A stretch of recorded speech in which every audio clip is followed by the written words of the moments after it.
Are you a mom that places expectations on your adult child?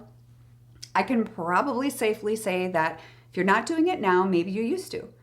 And that's because it's human nature. It's something that we naturally do when we are raising kids because we want them to have more than what we had. We want them to have better situations and experiences than maybe we had. And so many of us do it out of love because we just want more for them. And we're trying to be the best parent we can be. And we sometimes want to save them from themselves and from any hardship. But the end result of that is not usually good. So I want to talk about that today and how expectations play a part in rocky relationships. So number one, respecting autonomy.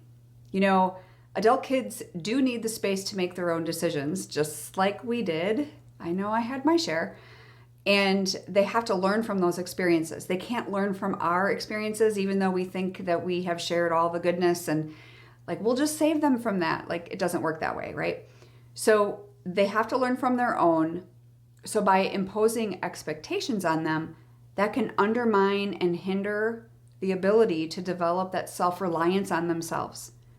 So for example, if you maybe expected them to follow a specific college or career path, it might prevent them from pursuing their true passions and discovering their own potential that might not be in an area that you have interest in, but it might be something they're super excited about. And what happens is resentment. Resentment comes in later and ends up ruining the relationship. So number two, let's talk about that, avoiding resentment. So we recently talked about this in another video, and I want to talk about how expectations can lead to resentment. So if they feel that they're not living up to your standards that you have for them, or if they feel pushed in a direction they don't want to go, that's when you're going to have resentment. And we don't want that, right? We don't want that. We want them to be able to make their own decisions while we stand by, and sometimes it's hard to watch. They're not all good decisions. But when we're talking about career paths and colleges and those types of decisions, we really need to let them do what they want to do. Maybe they don't want to follow the family business, like the Hallmark Channel. They don't want to follow the family business. So that's something to keep in mind.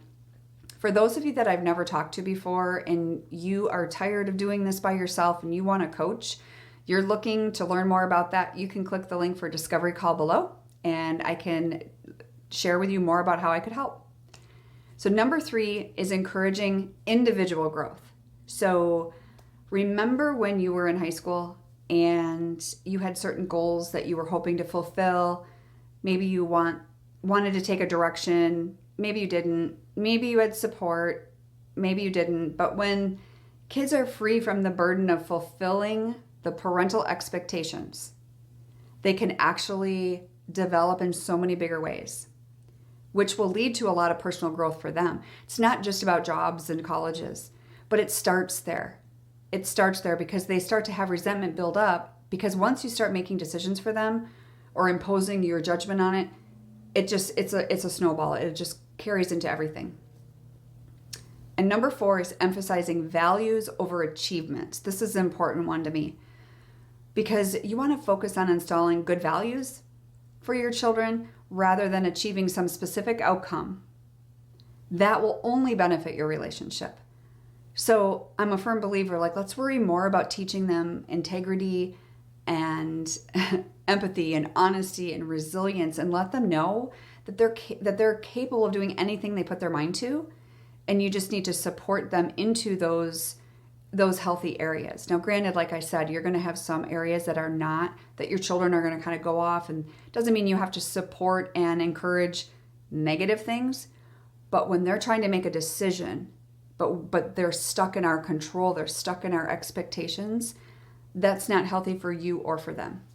And so I hope this helps you. I love talking about expectations. I would love to hear what expectations, put in the chat. I would love to hear what expectations did you have put on you, and what expectations maybe have you put on your children that maybe you wish you wouldn't have, or which ones did maybe this video help you prevent you from moving forward with.